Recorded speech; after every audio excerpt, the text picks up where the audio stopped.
Baik, Kita mulai Mas Tam. Silakan. kita minta tolong aba-aba kalau harus Ya, sudah dimulai. silakan Mas Tam. Oke, pertama-tama saya ucapkan selamat siang kepada semua yang hadir dalam diskusi ya. Ada beberapa narasumber juga yang sudah ada dalam Zoom kita kali ini. Hari ini kita akan membahas terkait dengan polemik anggaran di DPRD DKI Jakarta tahun 2021 ya. Jadi soal tema yang kita mau usung adalah soal kegiatan tersendat, anggaran meningkat. Nah, dalam diskusi kali ini ada beberapa narasumber yang nanti akan memberikan penjelasan terkait dengan hal-hal yang berhubungan dengan anggaran. Karena biar bagaimanapun, dalam situasi yang serba sulit ini kita tetap harus melakukan fungsi-fungsi pengawasan. Jangan sampai kemudian anggaran-anggaran yang kemudian dikelola oleh pemerintah menjadi tidak tepat sasaran gitu. Nah, dalam diskusi siang ini ada beberapa narasumber yang sudah hadir. Yang pertama ada Mas Misbah Hasan, Sekretaris Jenderal Fitra. Halo, selamat siang Mas Misbah. Selamat siang Mas Tama. Oke. Kemudian juga ada teman kita dari partai oposisi di DKI Jakarta, ada Bro Michael Sianipar. Selamat siang, Bro Michael. Selamat siang Mas Tama, selamat siang Mas Misbah, Mbak Almas. Selamat siang Mas. Oke, ada juga salah satu lagi ada Mbak Almas ya dari Indonesia Corruption Watch.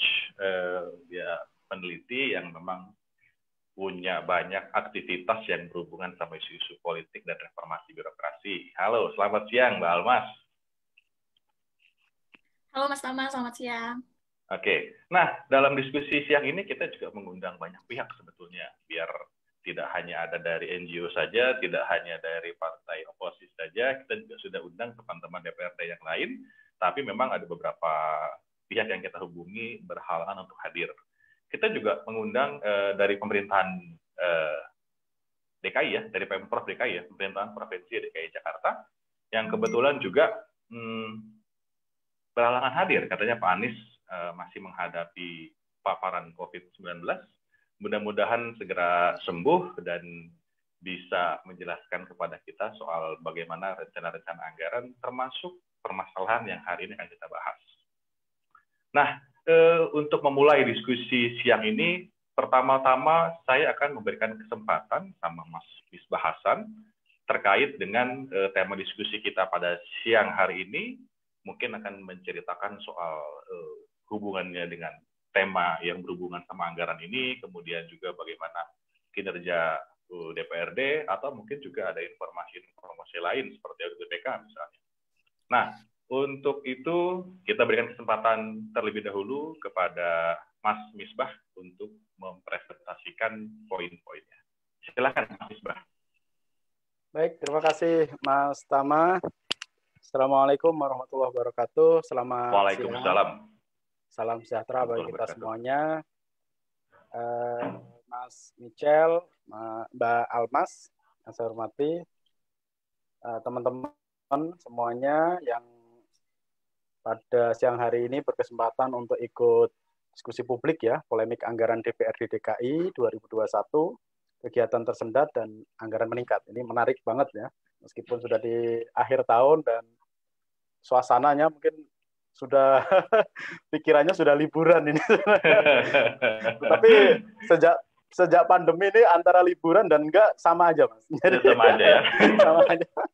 Jadi enggak jauh beda ya. Jadi kita tetap aja mengamal uang rakyat ini, kata Mas Michel ini. Ya, saya akan mencoba untuk share screen ya terkait dengan tema yang akan kita diskusikan. Ini semoga bisa menjadi pemantik diskusi nantinya, karena kami juga di Seknas Fitra mungkin bareng-bareng juga dengan teman-teman ICW dan teman-teman masyarakat sipil yang lain juga tetap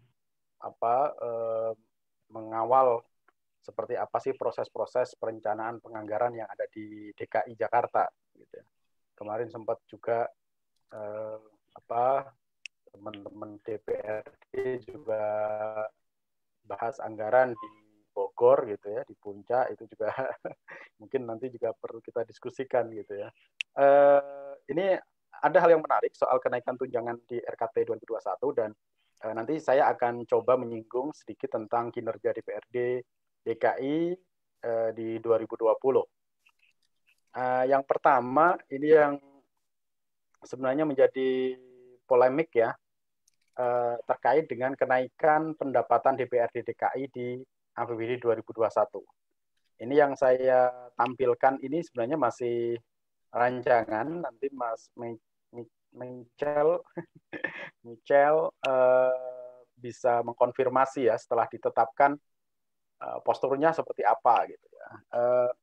Yang pertama yang kami lihat di sini bahwa di rancangan anggaran di RKT, rencana kerja tahunan DPRD DKI, itu ada beberapa tunjangan yang dialokasikan. Pertama adalah tunjangan atau pendapatan langsung ya istilahnya, dan tunjangan yang tidak langsung atau pendapatan yang tidak langsung. Nah ini kalau kita lihat itu memang ada beberapa item, terutama yang pendapatan langsung itu ada uang representasi, uang paket, uang keluarga, tunjangan jabatan, tunjangan beras dan seterusnya. Nah, itu nominalnya sekitar 173 juta ya. Jadi kalau per tahun akan sebesar sekitar 2 miliaran lah. Nah, selain itu ada tunjangan yang tidak langsung. Itu tunjangan yang dalam bentuk kunjungan dalam provinsi, kunjungan luar provinsi dan seterusnya, itu bisa dilihat, dan ada beberapa aktivitas kegiatan yang ada bintek, ada reses dan seterusnya. Nah, ini totalnya Mas Tama itu kalau ditotal secara keseluruhan antara pendapatan langsung dan pendapatan tidak langsung, item 1 dan 2 itu sekitar 8,3 M per tahun per anggota DPRD gitu ya, per anggota. Jadi kalau anggota DPRD DKI ada sekitar 106 orang, berarti dikalikan aja 8,3 miliar kali 106. 6. Ya, sekitar 88 M. 88 M ya. Ya, itu ini yang menjadi polemik awal gitu ya. Menjadi polemik awal. Nah, cuman memang polemik ini kita dapatkan informasi ini juga dari teman-teman PSI pastinya ya. Dan informasi ini itu tidak terinformasikan di website yang dikembangkan oleh Pemprov DKI. Jadi Pemprov DKI yang dulu kita sempat kritik gitu ya, budgetingnya sedang didevelop dan seterusnya, soal temuan-temuan di 2019 terkait dengan lem Aibon dan seterusnya itu. Nah, mereka mengembangkan yang namanya Smart Planning and Budgeting. Nah, ternyata ketika kita lihat juga pada hari ini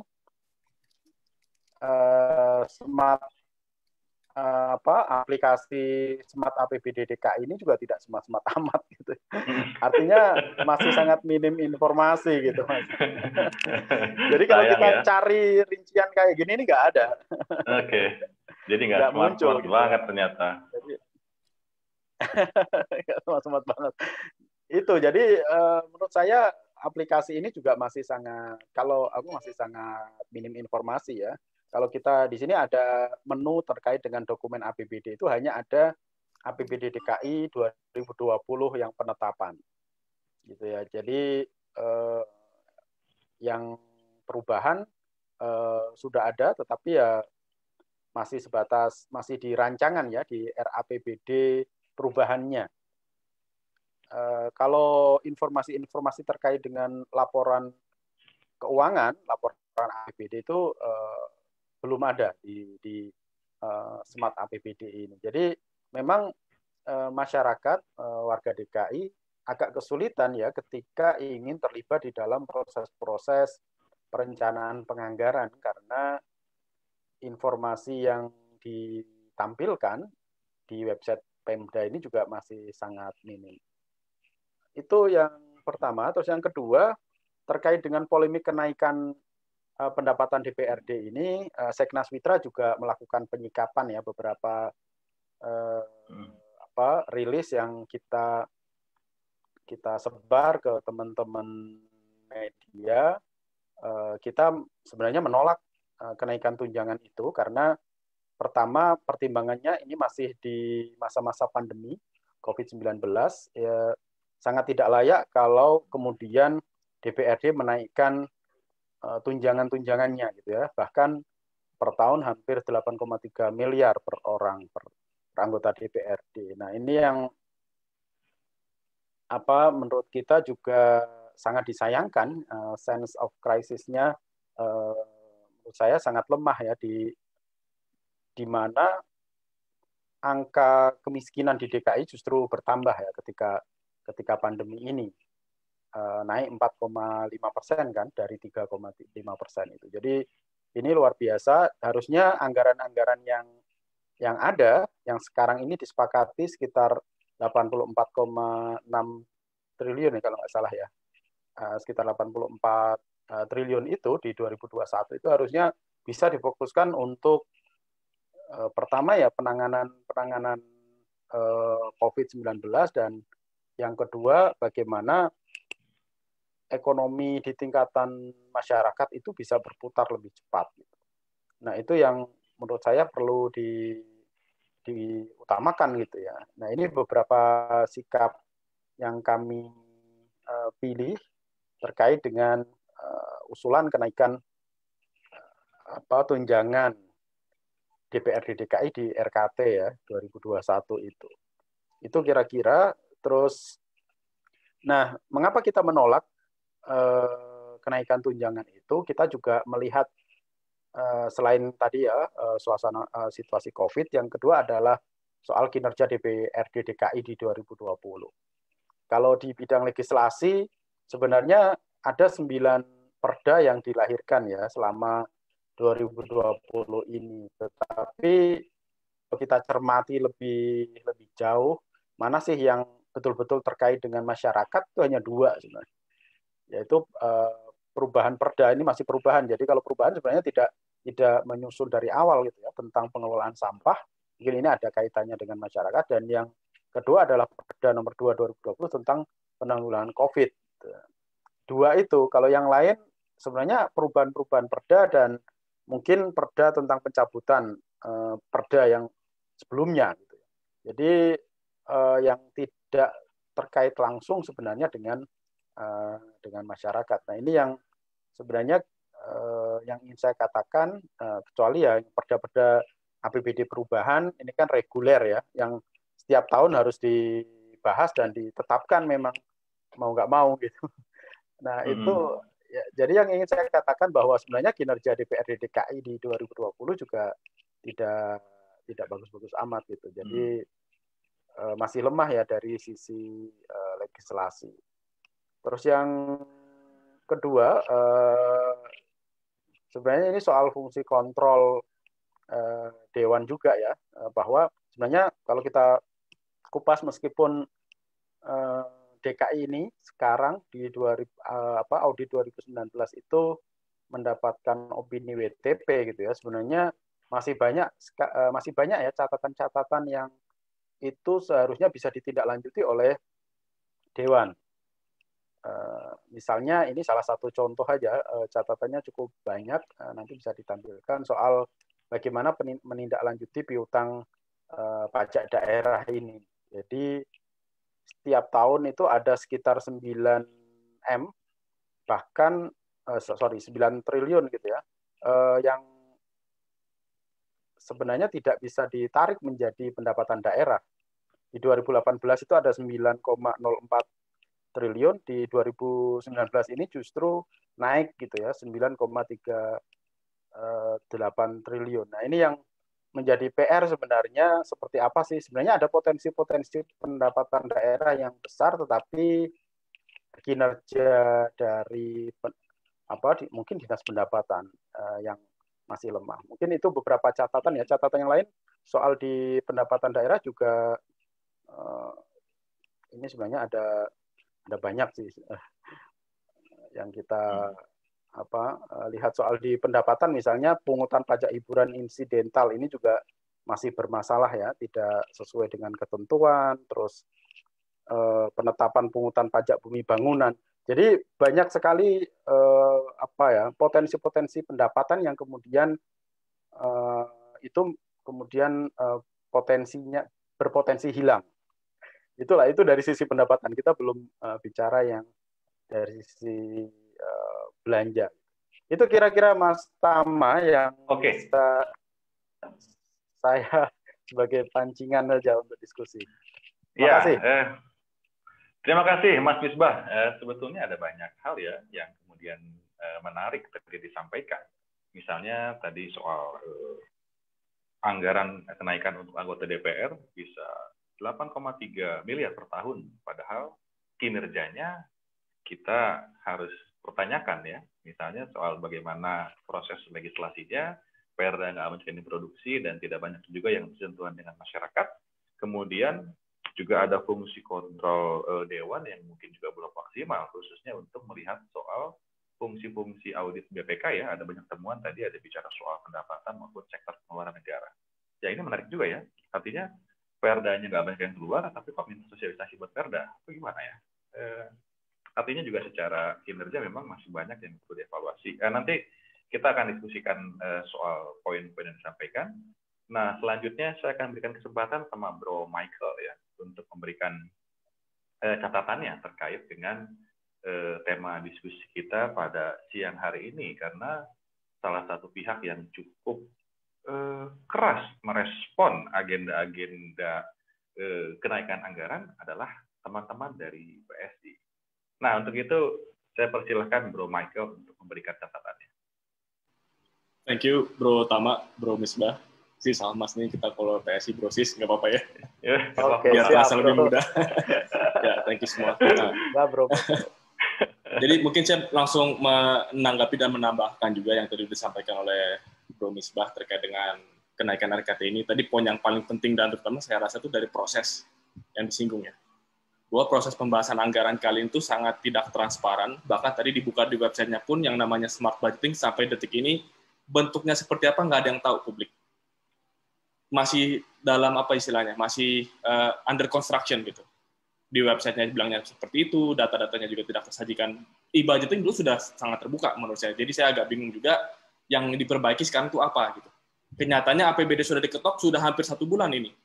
Sudah 3 minggu lebih, sudah hampir 1 bulan APBD diketok, sampai detik ini, detail anggarannya belum juga dibuka.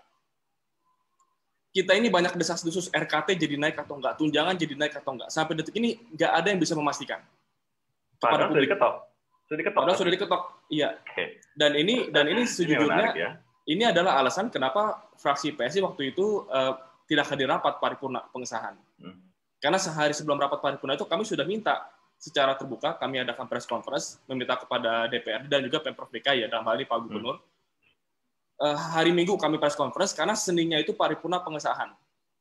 Dan di hari Minggu itu kami sudah sampaikan, kita ini besok sudah paripurna pengesahan, apa yang mau disahkan? Jangan sampai nanti para anggota Dewan datang, duduk rapat, termasuk nanti dari fraksi PSI datang duduk rapat, mengesahkan sesuatu yang nggak ada yang tahu isinya apa. Nah, sampai sekarang pun nggak ada yang tahu isinya apa. Jadi kalau ditanya, publik tanya nih, RKT jadi naik atau enggak? Ada yang bilang iya, ada yang bilang enggak, ada yang bilangnya enggak, tapi kemudian di Kemendagri ternyata tiba-tiba ada pernyataan dari direktur, saya lupa direktur apa, tapi menyatakan ada 580 miliar anggaran janggal di Sekretariat Dewan. Nah, itu angka itu muncul kan berarti ada sesuatu di dalam isi, rincian anggaran Sekretariat Dewan, apapun namanya ya, mau itu RKT, mau itu istilahnya lain. Bahkan mungkin salah input, karena di sana dari Kemendagri juga menyatakan 350 miliar komponen itu untuk beli alat kedokteran, kan nggak masuk akal. Ini seperti lem Ibon lagi nih dulu. Kalau lem Ibon dulu kan katanya dummy nih, salah input. Nah, ini apakah hal yang sama? Nggak ada yang menjelaskan juga sampai dengan detik ini. Jadi menurut saya itu poin-poin utama ya yang kami soroti dari PSI. ini terlepas dari substansinya dulu nih, dari proses dulu nih. Dari proses sendiri kami rasa kacau balau. Dan bahkan kami berani bilang tahun ini lebih buruk. Proses penganggaran APBD untuk APBD 2021 nih, yang dilakukan tahun ini 2020, lebih buruk daripada tahun lalu yang ditemukan Lem Aibon. Itu karena kami mengikuti dari awal. Semuanya sangat terburu-buru. KUHPPS pun diserahkan kepada DPRD itu bulan November, awal November. Seharusnya kalau berdasarkan Permendagri itu Juni-Juli sudah dibahas. Tapi ini baru November. Itu pun dikebut-kebut, kalau dilihat jadwal bamusnya, pembahasan anggaran di Banggar itu cuma 1 hari. Di komisi cuma 2 hari. Membahas 84 triliun. Yang di dalamnya ada RKT sekitar 800-900 miliar itu. Yang sampai sekarang jadi nggak tahu nih angkanya berapa. Jadi itu yang pertama, yang menurut kami sangat penting untuk disorot. Kami sebagai partai politik yang berusaha kritis, ini kami menunjukkan gitu. Kami kritisnya bukan hanya terkait dengan anggaran eksekutif, tapi anggaran DPRD sendiri pun ya kami juga terpaksa harus kritis gitu, karena memang itu komitmen kami. Walaupun sekarang ya kami harap sih kami nggak di musim partai-partai lain ya, tapi sepertinya sih di dalam Dewan itu masih cukup tegang gitu ya. Ya kami harap 1 bulan 2 bulan ke depan bisa lebih tenang sehingga kita juga sama-sama bisa fokus kerja, karena ada perda yang sangat penting juga tuh, perda tata ruang yang harus kita bahas. Tapi ya itu balik lagi, poin pertama kami soal proses. Poin kedua kami itu soal substansi. Tadi juga Bro Misbah sudah sampaikan, sekarang lagi pandemi, kesulitan ekonomi, banyak prioritas-prioritas yang lebih penting, dan juga bahkan dana cadangan daerah pun kita cairkan. Kemudian itu pun kita hutang kepada pemerintah pusat dalam bentuk pemulihan ekonomi nasional, dana PEN. Jadi target pajak kita pun sampai sekarang ya berusaha optimis untuk tahun depan, tapi itu pun bisa dipertanyakan sebenarnya realistis atau enggak. Gitu. Jadi tanda tanya masih sangat banyak, dan juga kebutuhan dananya juga sangat besar untuk pemulihan ekonomi, sampai kita harus berhutang kepada pemerintah pusat, dana cadangan pun dicairkan.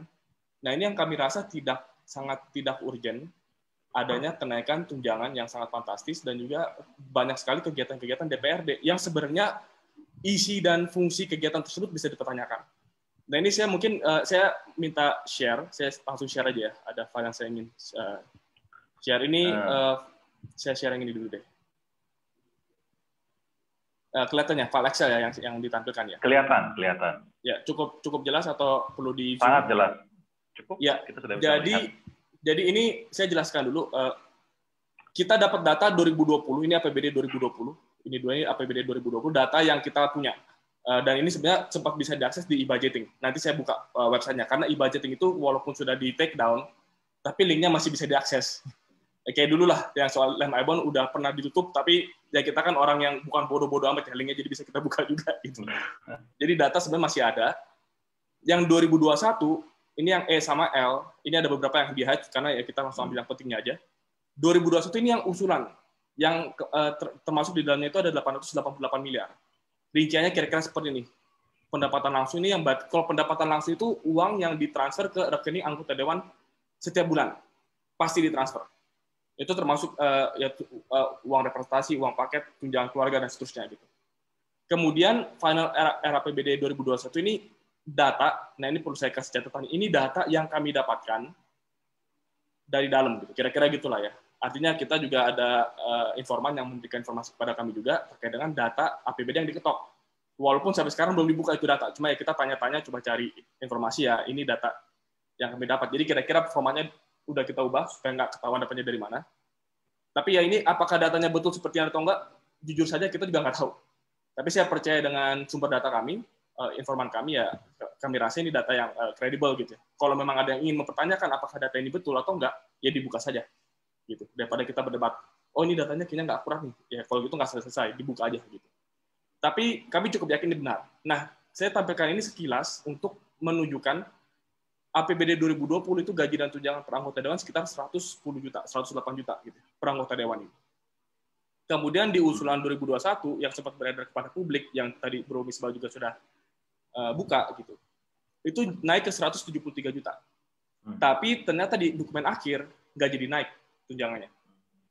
Jadi kalau ada pernyataan dari salah satu pimpinan dewan yang bilang nggak jadi naik tunjangan, sepertinya betul. Di detik-detik akhir tidak jadi naik. Kembali lagi ke posisi 2020.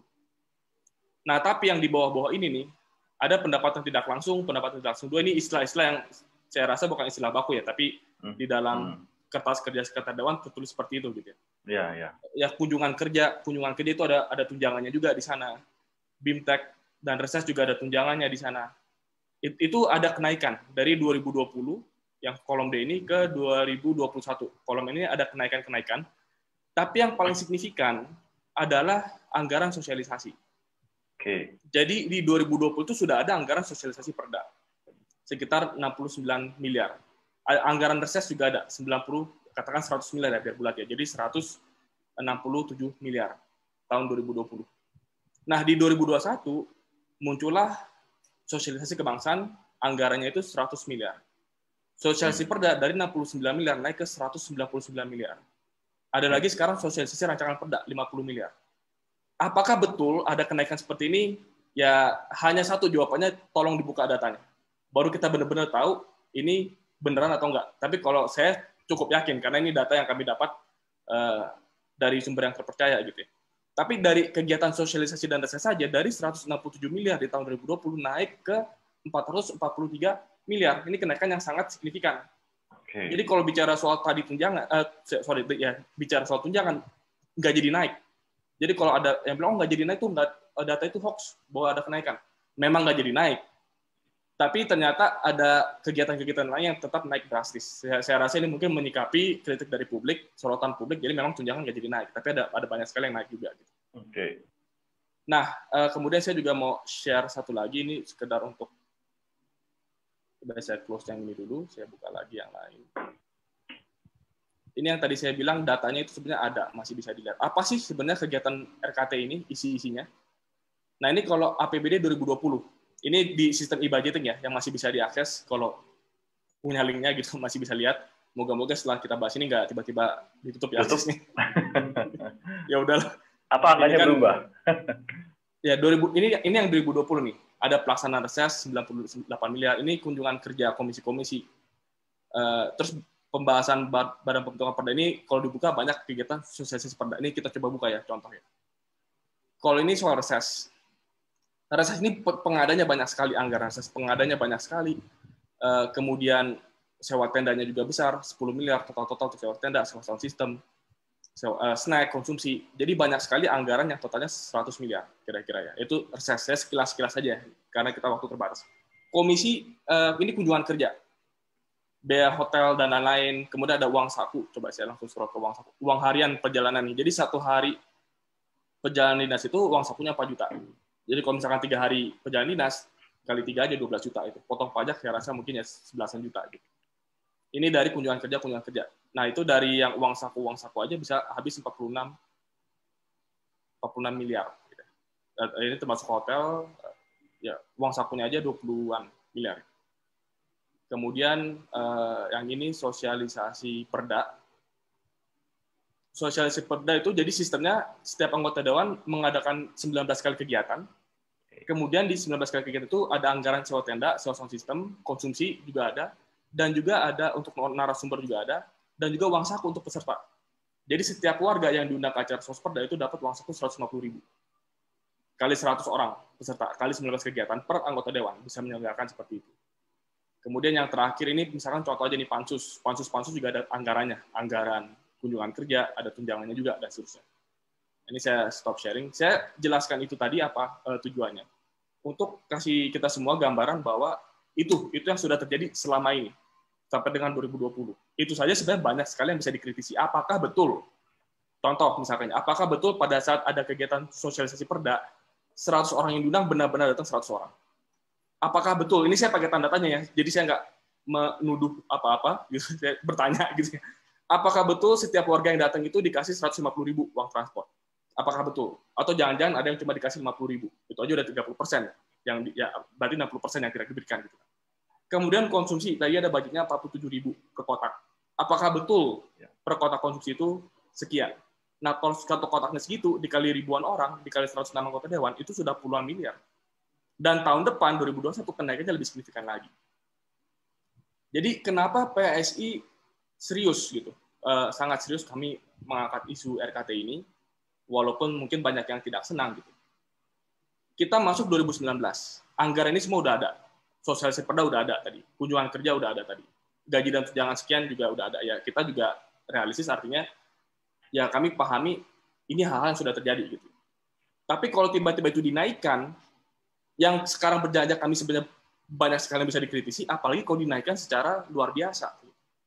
Nah, ini yang kami harapkan ya dari publik. Kami juga sebenarnya berharap dari Pak Gubernur juga ya, dari sebagai selaku pemerintah daerah eksekutif gitu ya, untuk benar-benar memikirkan apakah anggaran ratusan miliar, kalau tadi tepatnya sampai 800-900 miliar satu tahun, gitu, mau bentuknya tunjangan atau bentuknya kegiatan, itu kan anggaran yang sangat besar.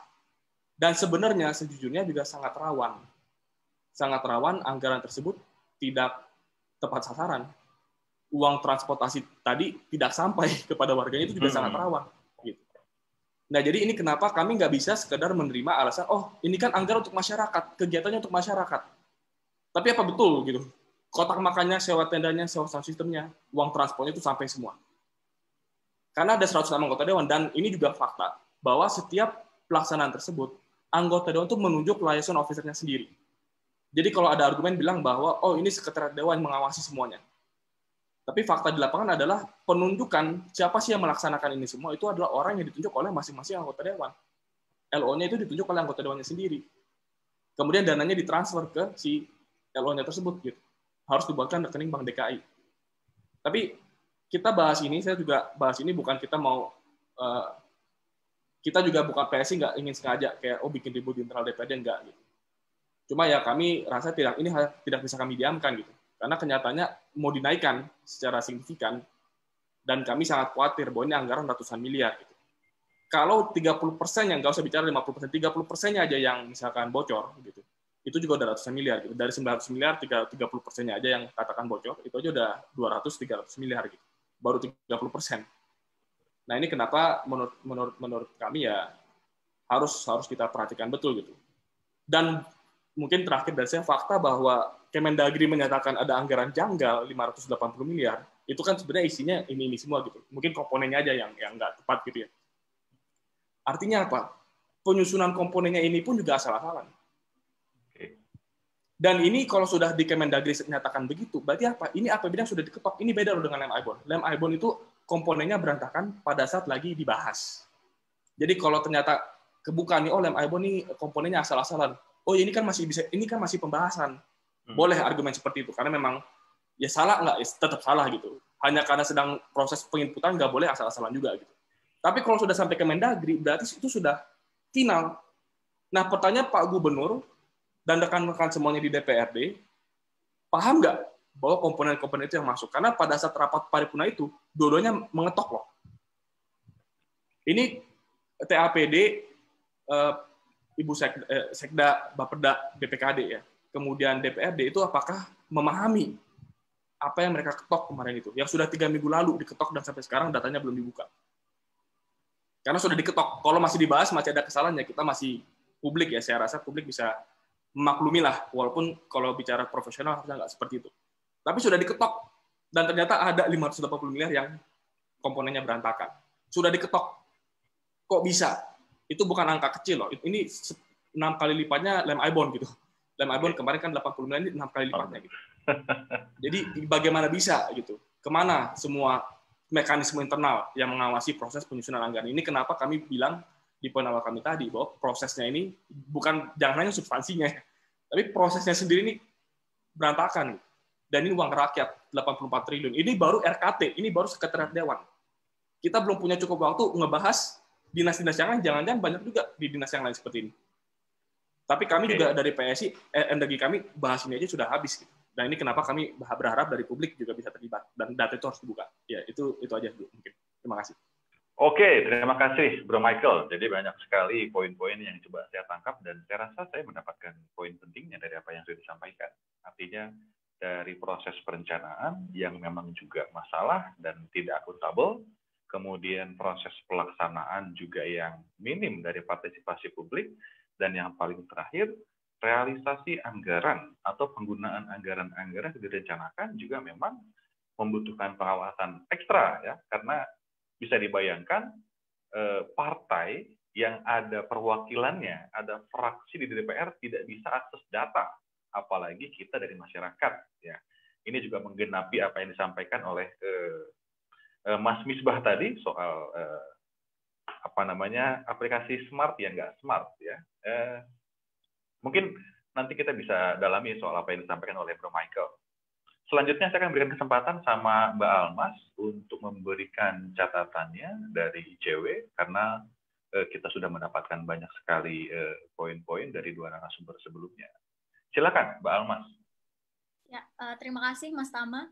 Saya izin tidak menampilkan slide karena sebetulnya kurang lebih data dan poin-poinnya sama ya seperti Mas Misbah karena memang kita satu sumber.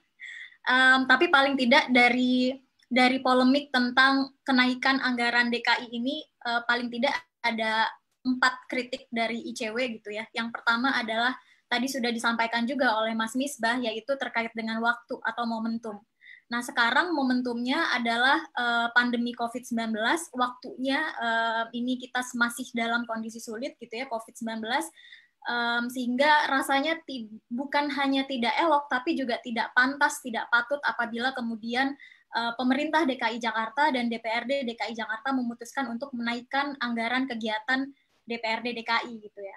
Saya masih ingat betul pada saat awal-awal pandemi, ketika pemerintah baik itu pusat maupun daerah akan memberikan jaring pengaman sosial atau bansos kepada masyarakat, Menteri Keuangan Sri Mulyani mengatakan bahwa pemerintah DKI itu tidak mampu untuk mengcover semua bansos untuk warga yang membutuhkan di DKI, sehingga butuh kontribusi dari pemerintah pusat. Artinya di situ ada keterbatasan anggaran ya di BTT-nya DKI, belanja tidak terduganya DKI. Jadi seharusnya kalau memang untuk tahun 2021 ceritanya berbeda, DKI punya anggaran yang lebih begitu ya di 2021, alangkah baiknya apabila anggaran tersebut kemudian dimaksimalkan untuk memberikan bantuan kepada masyarakat, atau tidak hanya bantuan atau jaring pengaman sosial, tapi untuk penanganan pandemi secara keseluruhan. Kita pasti sepaham di sini pandemi juga belum mereda gitu ya, masih sangat mengkhawatirkan, bahkan juga kalau kita bicara kondisi di warga juga semakin sulit, banyak yang di PHK, kemudian juga banyak yang penghasilannya berkurang, kehilangan pekerjaan, begitu ya. Paling tidak itu yang tergambar dari survei bansos untuk penyandang disabilitas yang ICW lakukan beberapa bulan yang lalu. Kemudian yang kedua, kritiknya yaitu tentang landasan atau dasarnya.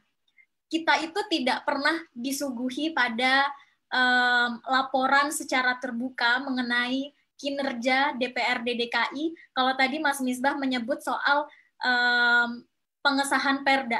Tapi kalau dipikir-pikir DPRD DKI kan tidak hanya membahas perda gitu ya, termasuk dengan bagaimana penggunaan RKT pada tahun 2020. Kita tidak pernah disuguhi secara terbuka bagaimana laporannya, baik itu laporan kegiatan maupun laporan keuangan. Kemudian tiba-tiba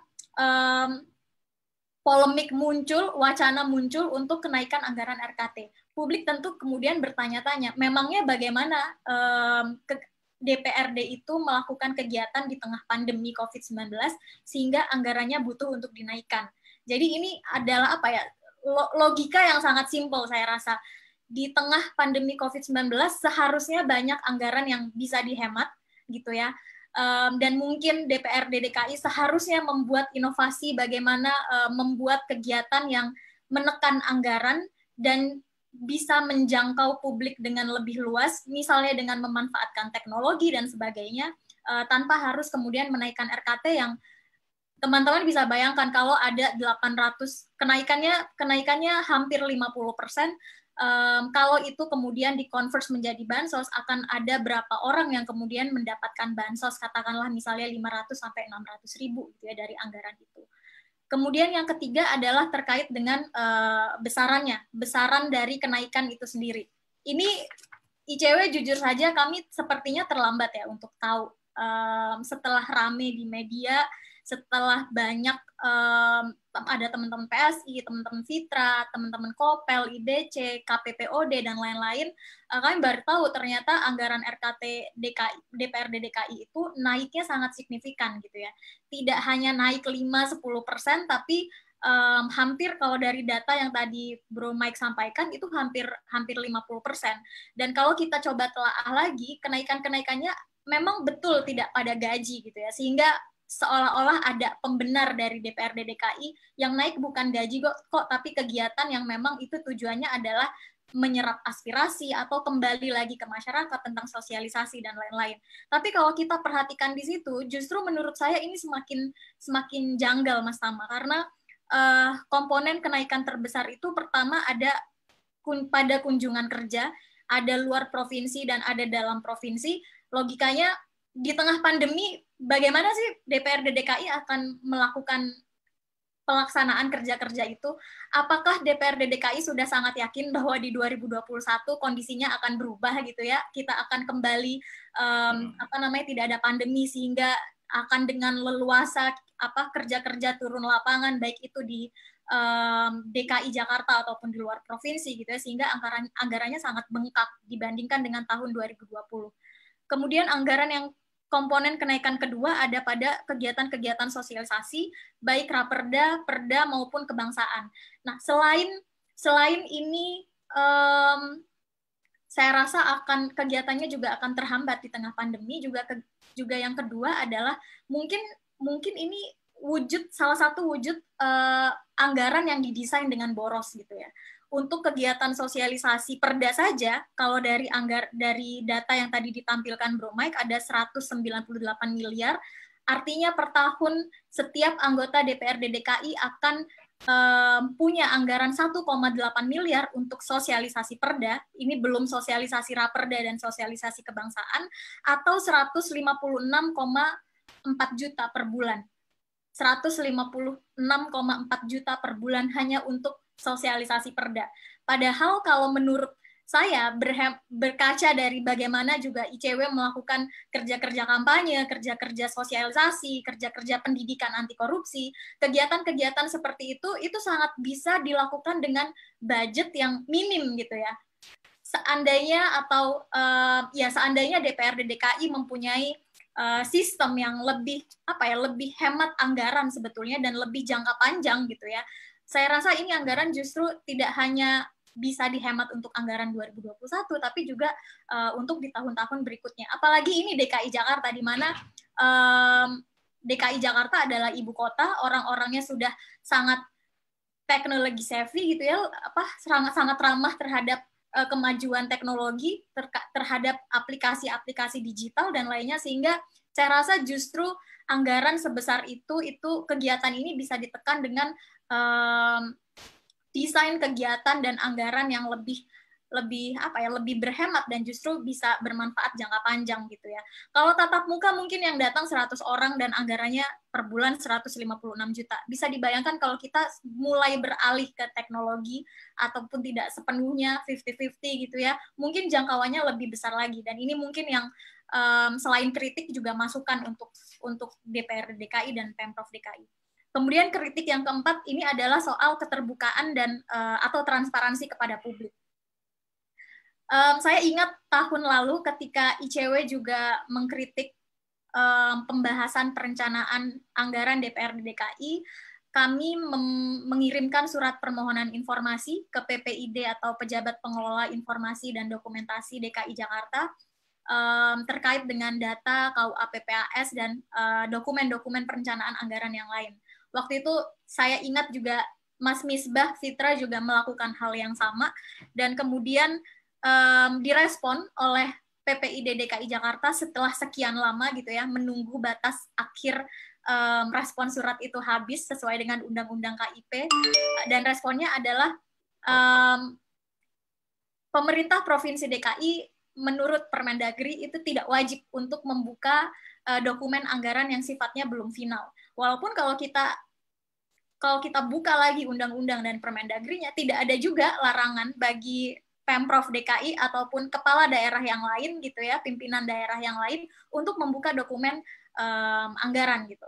Kesimpang siuran yang ada sekarang, tadi Mas Misbah dan Bro Mike menyebut bahwa kita tidak tahu data atau anggaran yang final itu berapa gitu ya. Apakah data yang ditampilkan tadi benar atau kemudian ini hanya isu atau hanya kesalahpahaman dan lain-lain. Nah, ini adalah wujud bahwa ya kita memang ada pada kondisi kegamangan akibat ketidaktransparan pemerintah Provinsi DKI terkait dengan dokumen perencanaan anggaran. Beberapa waktu lalu ICW juga diundang untuk memberikan masukan terkait dengan development smart budget sistemnya Pemprov DKI Jakarta yang anggarannya juga luar biasa tinggi gitu ya. Saya lupa berapa Mas Misbah anggaran untuk smart budget system ini di 2021. Kalau nggak salah lebih dari 20 miliar ya. Nanti bisa dikoreksi. Dan di situ kami sampaikan bahwa yang dibutuhkan atau dalam konteks anti korupsi atau mencegah terjadinya korupsi anggaran, salah satu dokumen yang paling dibutuhkan untuk dibuka ke publik itu adalah dokumen perencanaan anggaran. Salah satunya adalah dokumen KUA PPAS yang dibahas oleh tim anggaran pemerintah daerah TAPD dari DKI Jakarta bersama dengan DPRD. Ketika dibuka ke masyarakat, nanti masyarakat bisa membandingkan gitu. Sebelum dibahas dengan DPRD, berapa sih atau untuk apa aja sih anggaran DKI, dan setelah dibahas dengan DPRD, apa saja perubahannya dan berapa besar perubahannya. Nah, ini akan semakin jelas kepada warga dan tidak akan menimbulkan kesimpang siuran seperti sekarang. Kalau sekarang pertama datanya masih simpang siur, kemudian yang kedua kita mau kritik juga rasanya kok sangat terlambat gitu ya. Ini sudah bulan Desember, seharusnya juga APBD final itu sudah diketok, sudah disahkan gitu ya. Tapi kita masih berdiskusi, masih memperdebatkan komponen anggaran yang kita nilai janggal. Dan saya yakin ini hanya satu dari sekian anggaran DKI yang mungkin janggal. Mungkin karena kita juga tidak pegang dokumennya, ada anggaran-anggaran lain yang juga patut dikritisi gitu ya. Tidak hanya terkait dengan RKT DPRD. Terkait dengan RKT DPRD ini kebetulan aja kemudian datanya bocor ke publik, di DPRD rame karena teman-teman PSI juga menyampaikan kritik, bahkan walk out pada saat pembahasan gitu ya. Di luar juga banyak yang mengkritik. Saya justru mengkhawatirkan bagaimana dengan anggaran-anggaran yang lain. Karena sampai sekarang juga kalau kita buka di website anggaran Pemprov DKI, itu anggaran 2021 belum tersedia gitu ya. Jadi kita masih secara momentum waktu kita telat, tapi datanya juga belum ada, sehingga sebagai masyarakat sipil, sebagai publik yang punya peran juga, punya kewajiban juga untuk mengawasi, itu kita tidak bisa menjalankan peran kita sebagai secara maksimal. Jadi ini mungkin yang kritik yang seharusnya tidak disampaikan menahun gitu ya. Ini rutin sekali ICW dan Fitra setiap tahun kita bilang buka dong dokumen perencanaan anggaran DKI, tapi masalahnya kemudian berulang dan itu tidak didengarkan gitu, sehingga ya seperti sekarang masalahnya polemik anggaran muncul, tapi secara momentum sebetulnya ini terlambat gitu ya. Publik telah tahu pada prinsipnya, dan sayangnya pada saat kami menyampaikan atau mengusulkan bahwa dokumen perencanaan anggaran itu dibuka, lagi-lagi pada saat itu diwakili oleh Diskominfonya, ada TGUPP juga yang menyebutkan bahwa dokumen perencanaan anggaran khususnya KUA PPAS itu kalau di DKI tanda kutip warnanya kuning. Dalam artian itu dokumen yang terbatas kepada publik gitu ya. Mungkin balik lagi prinsipnya karena dokumen ini masih dibahas, belum dokumen final gitu. Sehingga menurut kami ya DKI walaupun punya anggaran untuk keterbukaan anggaran, salah satunya untuk smart budget system yang besar, ya tidak jauh berbeda dengan daerah-daerah yang lain gitu ya, dengan Bandung, dengan yang lain yang memang dibilang terbuka, ya memang ada dokumen anggaran yang kemudian dibuka kepada publik, tetapi apakah itu sudah cukup membuat anggaran itu sudah cukup membuka ruang partisipasi bagi warga untuk kemudian mengkritik dan memberi masukan, saya rasa sangat kurang gitu. Sehingga kalau untuk selevel pemerintah Provinsi DKI, saya rasa ini suatu hal yang mundur atau bisa dibilang ya belum transparan. Anggaran 2021 kita minggu depan sudah tahun baru gitu ya. Tapi anggaran 2021 kita belum tahu gimana kemudian kita bisa atau memberikan kritik itu. Kemudian yang selanjutnya saya rasa ini tidak hanya soal anggaran RKT provinsi, anggaran RKT DPRD yang perlu kita pertanyakan dan perlu kita kritik, tapi bahkan untuk penanganan COVID-19 saja kita tidak tahu sekarang ya, berapa sih anggaran DKI untuk penanganan COVID-19 di tahun 2021, komponennya atau peruntukannya untuk apa saja gitu ya, dan realisasinya di tahun 2020 seperti apa. ICW berkali-kali juga menanyakan itu dan selalu lempar-lemparan gitu ya. Tidak ada, seharusnya kalau sudah punya website, ada smart budget system dan lain-lain, ya seharusnya ditaruh saja di situ, dipublikasikan saja di situ, sehingga masyarakat akan lebih mudah untuk melihat gitu ya, bagaimana pergeseran anggaran DKI tahun 2020 untuk penanganan COVID, bagaimana realisasinya, termasuk soal kenaikan RKT ini. Dan saya rasa juga masukan terakhir, ini mungkin lebih tepat juga untuk teman-teman di DPRD, yang beberapa diantaranya sudah coba kami hubungi tapi menolak untuk hadir karena tidak paham katanya. Untuk secara terbuka juga melaporkan kepada masyarakat terkait dengan kinerja dan penggunaan anggaran setiap tahun gitu.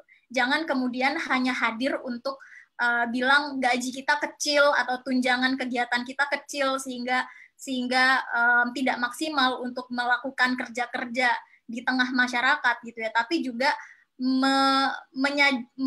menyajikan data sebagai lampiran yang kemudian bisa menjadi landasan atau dasar dari usulan kenaikan anggaran kegiatan Provinsi DKI. Jangan sampai kemudian kenaikan anggaran ini selimutnya saja gitu ya untuk kegiatan kepada masyarakat, tapi ujung-ujungnya yang banyak menikmati ya tim-tim atau LO gitu ya, kalau tadi bahasa Bro Mike, untuk melaksanakan kegiatan dari kegiatan-kegiatan DPRD DKI Jakarta itu sendiri. Mungkin itu Mas Tama sedikit, terima kasih. Oke, terima kasih Almas. Tadi ada beberapa poin-poin yang disampaikan ya. Yang menurut saya paling menarik adalah sebetulnya bagaimana sih RKT pada tahun sebelumnya ya. Kita nggak tahu bagaimana soal efektivitas laporan keuangannya, termasuk apa hasil dari sosialisasi. Atau mungkin anggaran lainnya yang berhubungan dengan kegiatan-kegiatan bersama masyarakat ya. Kita juga belum bisa mengetahui dengan persis. Nah, terkait dengan poin-poin yang sudah disampaikan oleh para narasumber, saya akan mau bergeser ke para penanya. Kalau ada rekan-rekan yang mau bertanya, bisa tulis di kolom chat, begitu. Nah, saya sudah lihat ada satu pertanyaan. Pertanyaan dari sayangnya Anonymous ya. Pertanyaan dari Anonymous. Perwakilan DPRD-nya mana? Di awal tadi sudah saya sampaikan bahwa diskusi ini sebetulnya adalah forum untuk memberikan ruang kepada pemerintah, termasuk DPRD, untuk menyampaikan kepada kita soal bagaimana anggarannya. Jadi sudah kita undang semua. DPRD sudah kita surati secara kelembagaan, maupun kita hubungi person per person. Nanti mungkin Mbak Almas bisa tambahkan ya soal kenapa teman-teman DPRD nggak hadir. Kemudian juga pemerintah pun juga sama, kita sudah menyurati Pak Anies, kita mengundang Pak Anies, bahkan kita juga sudah berkomunikasi dengan teman-teman di TGUPP ya, harapannya ada perwakilan yang bisa hadir, tapi sampai dengan saat ini kita belum mendapatkan konfirmasi siapa yang bisa hadir. Penjelasannya adalah Pak Gubernur sekarang sedang terpapar COVID, sehingga nggak bisa datang dalam diskusi-diskusi. Begitu juga dengan teman-teman yang lainnya. Itu soal perwakilan, mungkin nanti Mbak Almas bisa tambahkan. Nah, ada teman-teman yang mau bertanya? Saya lihat nggak ada ya dalam kolom chat kita di Zoom ini, meskipun ada pesertanya sampai 30 orang. Nah, saya mau geser ke Facebook ya, karena kita juga membuka pertanyaan di line Facebook. Nah, mungkin ada pertanyaan soal, ini kepada PSI. PSI, hasil dari kerja legislasinya gimana? Kok belum ada report? Nah, mungkin pertanyaan pertama saya mau sampaikan kepada Bro Michael ya, soal bagaimana kerja teman-teman PSI, khususnya dari legislasi. Kira-kira apa yang bisa diupdate kepada masyarakat? Ya, thank you Bro Tama pertanyaannya, dan tadi yang menanyakan juga peran PSI apa selama proses legislasi selama ini. Ya, ini yang kita juga akui, kami dengan kekuatan 8 anggota DPRD itu hanya sebenarnya dua anggota DPRD kami yang ada di Badan Pembentukan Perda. Jadi sebenarnya perwakilan kami di Badan Pembentukan Perda ini nggak banyak, dari 20 sekian, cuma ada 2 gitu. Dan juga untuk proses penyusunan jadwalnya sendiri itu bergantung kepada pimpinan Dewan, termasuk pimpinan Bapemperda, yaitu Ketua Bapemperdanya sendiri. Mau perda mana yang dibahas duluan, mau bahasnya cepat, mau bahasnya lambat, mau diketok, mau nggak diketok, itu tergantung pimpinan. Nah, ini sebenarnya satu hal yang menurut kami menarik ya. Harusnya dalam proses demokrasi itu nggak seperti itu gitu. Kita kalau memang sudah punya program pembentukan perda, propemperda, itu harusnya kita benar-benar mengupayakan untuk mengikuti. Tadi Mas Misbah juga sudah menyampaikan perda-perda apa saja yang diketok dan dibahas. Walaupun mungkin ada beberapa, kalau saya ini izin ada mengkoreksi, setahu saya itu yang diketok baru 6 perdanya. Ada beberapa perda tuh nggak sampai diketok. Jadi selama 2020 ini saya baru tanya ke tim ahli kami nih sebelum seminar ini, perda berapa banyak sih yang sudah diketok? 6. Ada APBD 2020, kemudian pertanggungjawaban APBD 2019, APBD perubahan 2020, kemudian perubahan perda pajak pendangan jalan, perubahan perda pajak parkir, dan perda penanggulangan COVID-19. Nah, saya nggak tahu yang cadangan daerah sepertinya kemarin itu sudah diketok, tapi masih di Kemendagri. Jadi saya nggak tahu itu bisa bilang udah 1 belum. Jadi mungkin total jadi 9 gitu ya. Nah, tapi hal-hal begini, kami setiap kali pembahasan itu kami mengundang pihak luar. Artinya kami juga mencoba mendapatkan masukan-masukan. Dan kajian-kajian kami itu kami buka di sosmed kami juga, di Instagram kami, poin-poinnya, poin per poin itu ada gitu. Khususnya dari anggota DPD kami yang di Bapemperda ya, Bro Antoni Winza. Jadi itu upaya yang sudah kami lakukan sejauh ini gitu. Dan kita juga berhasil menggolkan ada 7 rancangan perda untuk dibahas di Propemperda tahun depan. Tapi itu dari sisi PSI. Tentunya sekali lagi untuk bisa ada efektivitas dalam pengesahan perda-perda, pembahasan perda-perda yang berkualitas, itu harus mengandalkan kerja kolektif DPD secara keseluruhan, nggak bisa 1-2 fraksi saja gitu. Dan satu terkait dengan perda ini, satu hal yang sangat penting juga, tahun depan ini ada pembahasan perda tata ruang, perda RT/RW, revisi perda RT/RW, dan juga revisi perda rencana detail tata ruang. Ini 2 perda yang sangat signifikan, yang dampaknya itu ke Jakarta puluhan tahun ke depan, mungkin bahkan 100 tahun ke depan, pola transportasi makro, penataan kawasan utara, termasuk reklamasi. Kemudian juga urusan air bersih juga bisa masuk juga di sana gitu. Kemudian kawasan-kawasan zonasi itu semua dibahas gitu. Dan ini perda yang sangat penting. Ini juga satu tantangan nih menurut kami DPRD dan Pemprov ya, dua-duanya harus sangat terbuka urusan tata ruang ini. Karena tata ruang ini ya kita tahu semua bahwa ini salah satu hal yang paling basah dan paling sensitif gitu. Ya. Dan kepentingannya banyak sekali. Dan ini harus terbuka. Ya, sangat krusial. Jadi mohon bantu dikawal juga itu untuk pembahasan tata ruang. Oke, terima kasih Bro Michael. Jadi sebetulnya forum ini kita buka juga buat teman-teman yang lain ya. Kita undang dari legislatif yang lain ya. Semua sayang sekali nggak bisa hadir ya. Mungkin Mbak Almas bisa nambahkan soal undangan kita kepada teman-teman DPRD. Ya, makasih Mas Tama. Sebetulnya teman-teman ICW itu pengennya kita itu mengadakan diskusi ini minggu lalu ya. Karena kalau sekarang selain mepet banget sama akhir tahun, itu background fotonya Mas Misbah juga lagi di pantai kalau nggak salah ya. Sudah hawa-hawanya liburan gitu ya. Tapi kita merasa, aduh kalau kayaknya butuh waktu deh, biar kemudian kita bisa mengundang perwakilan dari DKI, kita sampaikan undangan ke Pak Gubernur, kemudian juga dari DPRD. Di DPRD itu kita sudah coba hubungi beberapa perwakilan partai ya, ada PDIP, ada Demokrat, ada PAN, dan lain-lain, tapi memang sayangnya belum ada yang bisa hadir, entah itu karena ada acara keluarga, kemudian juga merasa tidak paham terhadap isunya gitu ya, padahal kami juga sudah menjelaskan bahwa bisa bercerita saja bagaimana sih pelaksanaan kegiatan DPRD DKI khususnya di tengah pandemi, tapi kemudian tetap menilai tidak berkapasitas begitu ya untuk memberikan paparannya di forum ini. Begitu sih Mas Tam. Ini mungkin juga kritik juga ya untuk teman-teman DPRD. Kami merasa bahwa sulit sekali rasanya mencoba menghubungi anggota DPRD DKI Jakarta gitu ya. ICW tidak banyak punya kontak, kalau di sini ada teman-teman wartawan, mungkin ada yang kemarin saya hubungi untuk tanya beberapa nomor kontak DPRD DKI, dan ketika saya buka Instagramnya juga kok lebih terbuka kontak untuk endorse gitu ya. Ada tulisannya di profilnya endorse bisa hubungi kemana, tapi kok kalau untuk undangan publik atau menyampaikan gagasan, menyampaikan pendapat, itu justru kita kayaknya susah banget untuk menghubungi. Mungkin alangkah baiknya kalau di website DPRD DKI itu selain ada foto dan jabatan, itu juga bisa disampaikan alamat emailnya apa sih, atau kontak person yang bisa publik hubungi ketika mereka misalnya mau menyampaikan aspirasi dan lain-lain, sehingga tidak kebingungan gitu ya. Jadi misterius juga ya teman-teman kita di DPRD ya, agak susah untuk dihubungi ya. Mudah-mudahan ke depan ini bisa dimasukkan sehingga tidak PSI lagi yang mau datang dalam diskusi.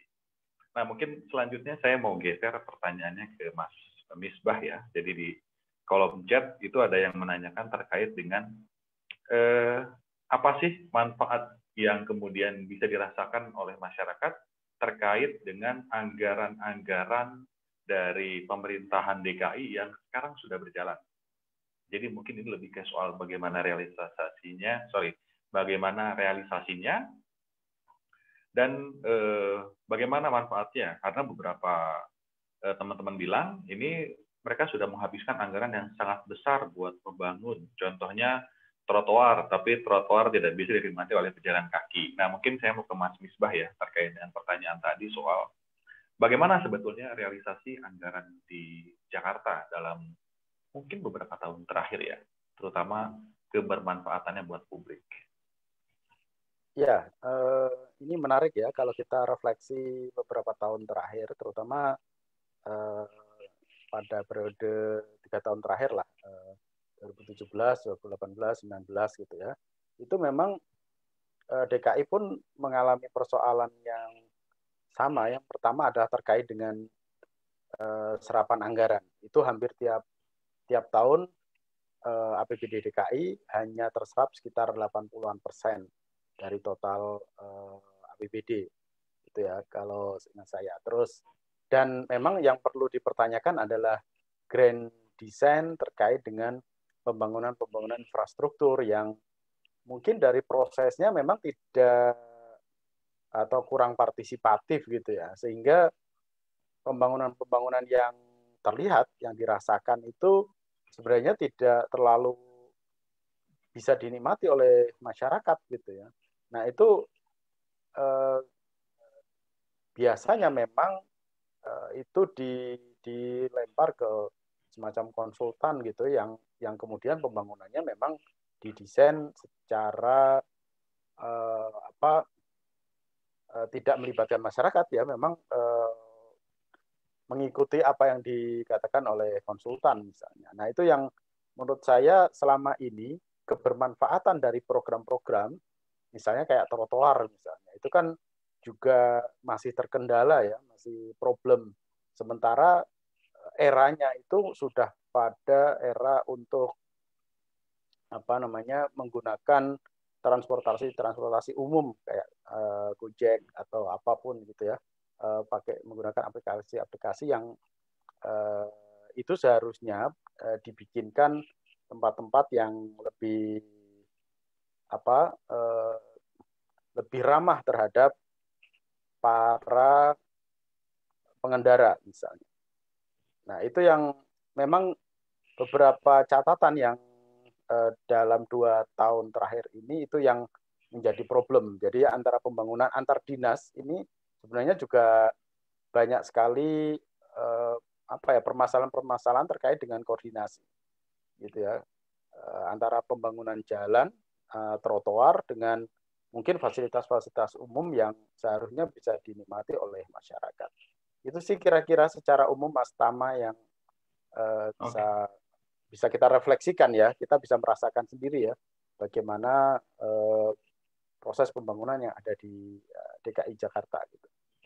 Oke, kalau melanjutkan juga untuk pertanyaan yang agak mirip ya, ini ada pertanyaan juga dari Tommy ya, soal anggaran Pemda DKI ini cukup besar dan banyak ya.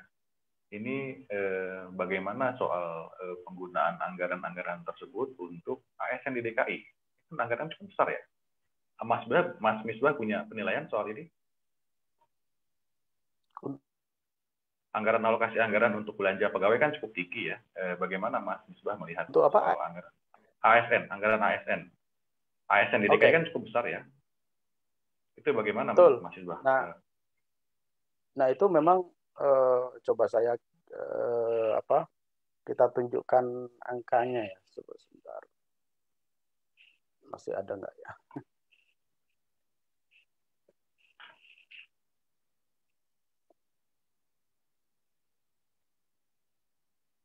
Saya coba buka biar kita bisa melihat posturnya ya.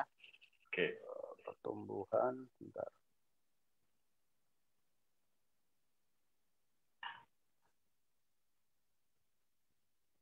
Oke. Mungkin sambil menunggu data dibuka oleh Mas Misbah, saya coba siapkan pertanyaan dulu untuk Mbak Almas ya.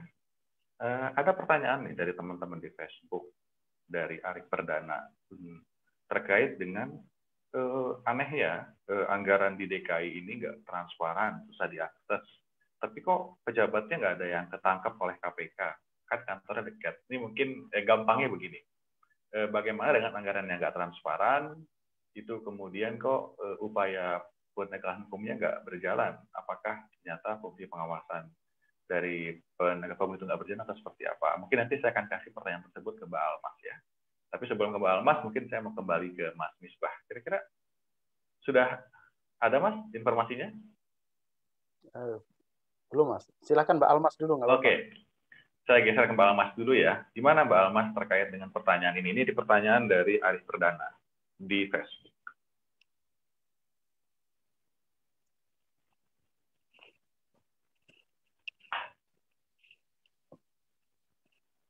Mbak Almas? Halo? Apakah masih bersama kita?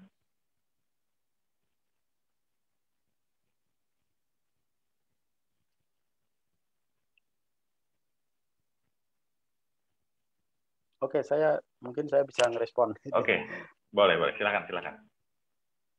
Nah, ini tidak secara langsung ya belanja pegawai, tetapi ini komponen belanja yang ada di DKI dari 2014 gitu ya. Di dalamnya juga ada belanja pegawai sebenarnya, tapi saya nyari yang spesifik belanja pegawai tidak ada. Tetapi ya ini potretnya selama 5 tahun ini sampai 2019 realisasi murni gitu ya. Tapi kita bisa melihat lah sebelum pandemi gitu ya, karena posisi 2020 kan agak berbeda ya, karena setiap daerah itu diwajibkan untuk melakukan realokasi anggarannya. Awalnya itu 50% untuk penanganan COVID, yang kemudian dianulir oleh Kementerian Keuangan menjadi 35% ya dari total belanjanya. Tetapi ini potretnya, kalau lihat yang biru ini, jadi rata-rata sekitar hampir 45% sampai 50% itu digunakan untuk belanja tidak langsung. Yang di dalamnya juga belanja tidak langsung itu biasanya memang belanja-belanja yang kembali kepada aparatur gitu ya. Selain belanja pegawai gitu ya. Di dalamnya juga ada belanja barang jasa yang itu digunakan untuk misalnya sosialisasi tadi ya, forum-forum seminar atau rapat-rapat dan seterusnya. Nah, itu yang prosentasenya itu memang hampir sampai 50%. Kalau rata-rata 5 tahun ya ada yang 51%, ada yang 49% gitu ya. Di 2018 realisasi itu sekitar 49%. Artinya 50%-nya memang digunakan. Jadi kalau kita total APBD DKI yang 84 triliun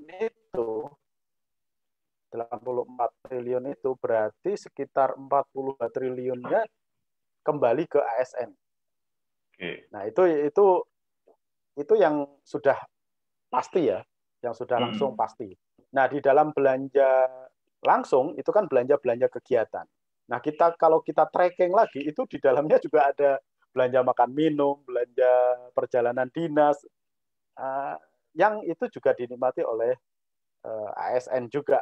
Jadi memang apa yang tadi disampaikan oleh penanya bahwa sebenarnya belanja yang real untuk ke masyarakat itu berapa sih itu misalnya, berapa sih besaran yang dinikmati oleh ASN, yang sudah pasti itu hampir 50% itu kembali ke ASN, itu sudah hampir pasti.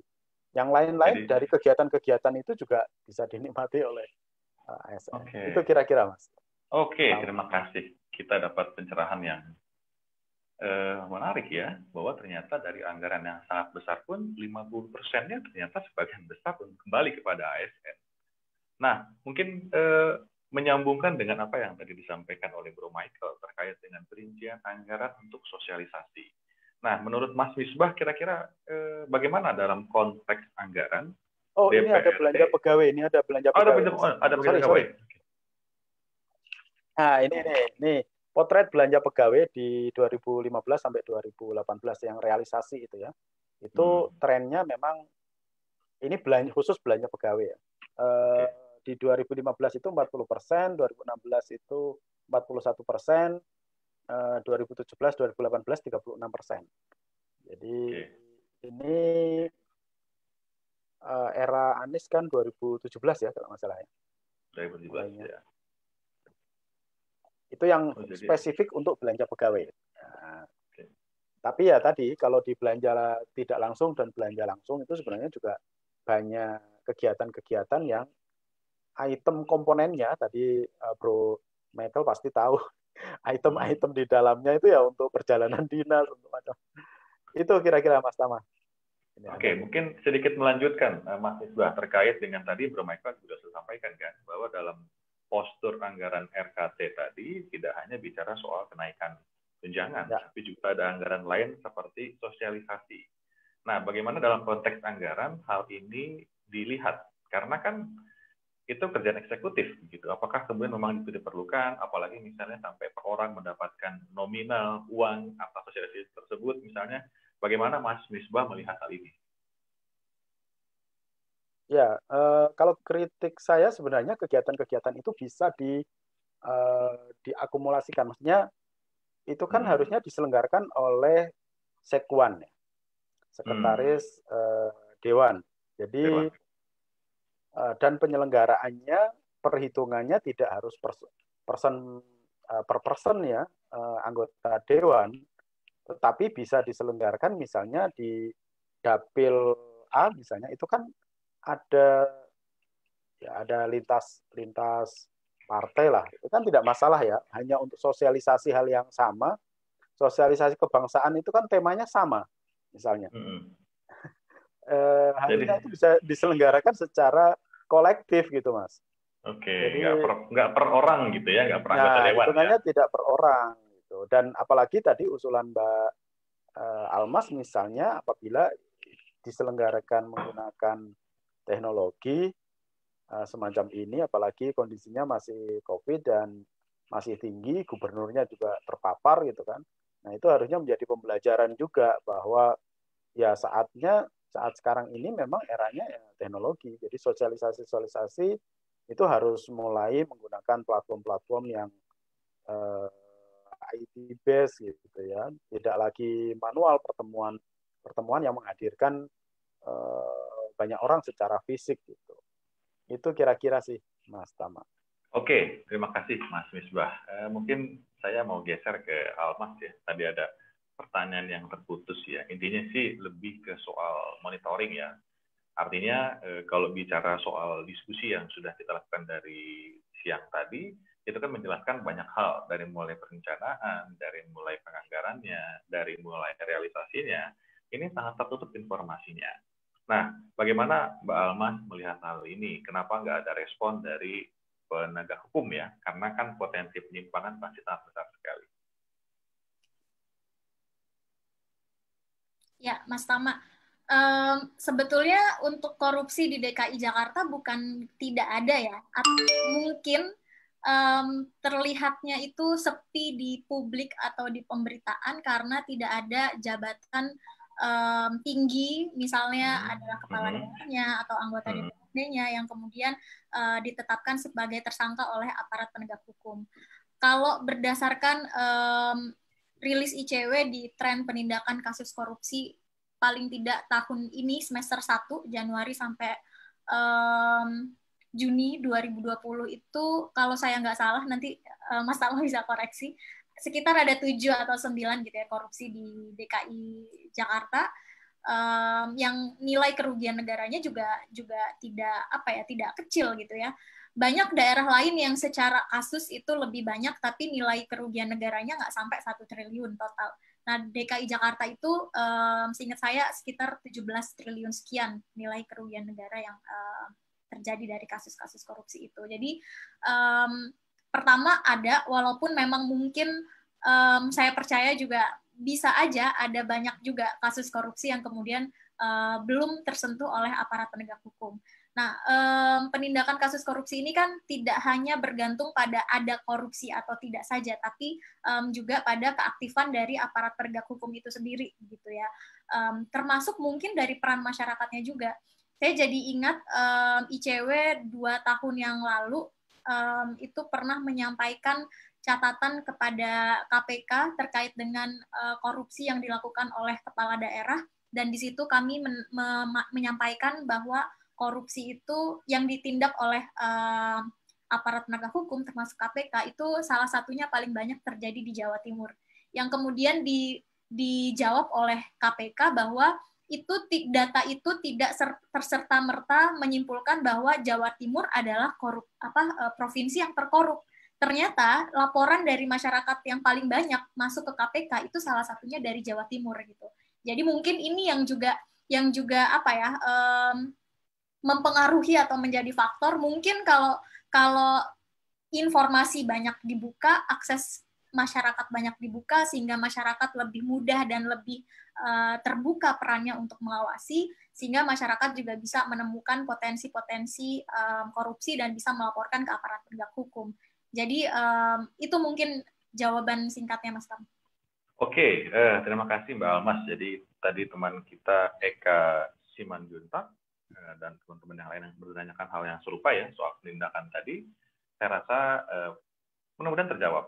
Karena pada prinsipnya dilakukan penegakan hukum tadi, ada perkara-perkara juga yang sampai tersangka dan berproses di pengadilan gitu. Tapi memang lagi-lagi karena pejabatnya bukan pejabat di high level, sehingga pemberitaannya nggak banyak muncul ke ruang publik.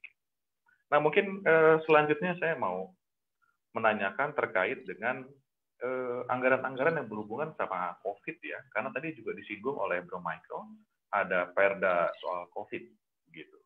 Nah, menurut Bro Michael ini bagaimana nih soal anggaran-anggaran menurut teman-teman PSI ya, soal relasinya dengan teman-teman di anggota DPRD begitu ya, karena kan juga bicara soal perda pasti bicara soal sosialisasi sebagaimana di postur-postur anggaran tadi, dari mulai perencanaannya kemudian sosialisasinya. Nah ini menurut Bro Michael gimana soal anggaran ini? Ya, jadi untuk penanganan COVID ini juga, itu juga satu hal yang sudah kita soroti dari awal. Karena kan kita juga, APBD 2020 ini banyak sekali penyesuaian. Bahkan target pajaknya tidak tercapai, terus banyak sekali pemangkasan anggaran. Kemudian, saya agak lupa angkanya nih, kalau nggak salah sampai 5 triliun. Itu anggaran belanja biaya tidak terduga yang akhirnya digunakan untuk penanganan COVID. Selama 2020, kita belum bicara tahun depannya. Jadi tahun 2020 sendiri, harusnya sudah 5 triliun yang dihabiskan, dan ini kita selalu kejar rinciannya apa. Okay. Nah ini menurut saya situasi yang extraordinary ya. Jadi apa sih peran DPRD, dan kami kan punya representasi 8 anggota DPRD ya di DPRD Jakarta. Dalam hal penanganan COVID ini, anggaran-anggaran yang digunakan untuk COVID itu tidak melibatkan DPRD. Dan menurut saya nggak apa-apa. Saya tidak mengkritisi. Karena memang untuk hal yang sifatnya darurat dan sangat mendesak, itu eksekutif harus punya ruang gerak yang sangat luas gitu. Hanya jadi 5 triliun itu dihabiskan, DPRD nggak gitu tahu. Bahkan kita selalu tanya, bukan cuma PSI, di rapat-rapat itu saya juga tahu partai-partai lain pun nanya dipakai buat apa. Apakah untuk pengadaan alat tes PCR-nya kah? Apakah untuk bansos-bansosnya kah gitu. Itu tepatnya berapa itu selalu kita tanya, selalu kita kejar. Makanya disusunlah Perda COVID itu gitu. Kenapa disusun Perda? Karena sebelum Perda itu kan semuanya di level gubernur. Tapi kalau Perda itu kan gubernur dengan DPD bersepakat gitu. Betul. Karena dari sisi DPD-nya pun merasa ya DPD jangan sampai tidak dilibatkan sama sekali juga gitu. Jadi ada konsep seperti itu. Tapi untuk penggunanya tadi, saya sih tidak maksudnya memahami. Kami dari PSI memahami bahwa Pak Gubernur Pak Anies ini memerlukan keleluasan penggunaan anggaran di situasi krisis. Tapi ada tapinya nih gitu. Tapi pada saat anggaran tersebut sudah digunakan, harus dipertanggungjawabkan. Nah, ini yang belum terjadi gitu. Sejauh ini di DPD pun masih belum terjadi.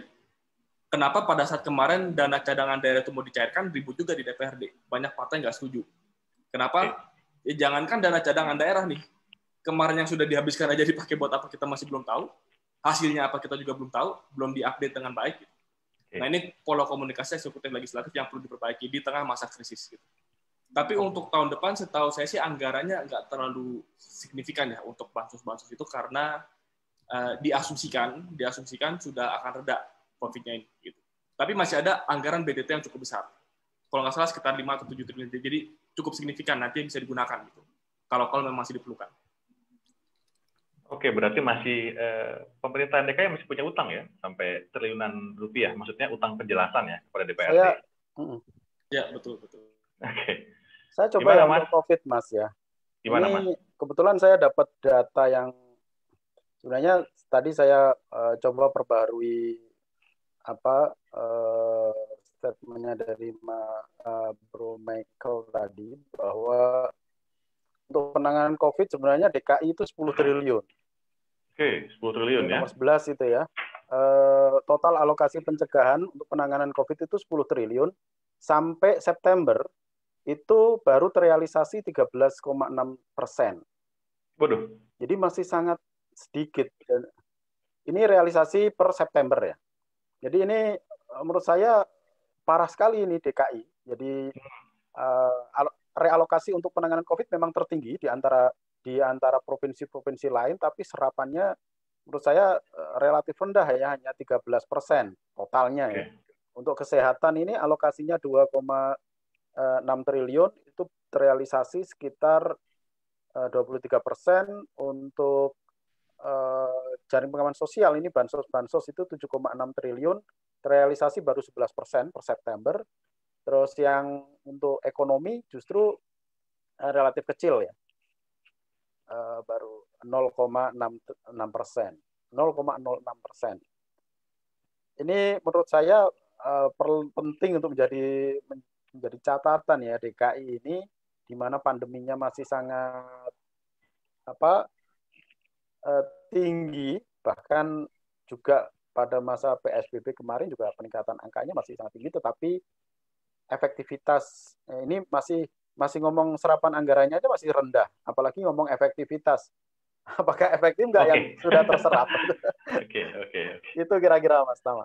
Oke, makasih Mas Isbah. Jadi kita juga punya banyak informasi ya pada hari ini. Jadi totalnya 13% yang baru terserap untuk urusan COVID di Jakarta. Dari total 10 triliun.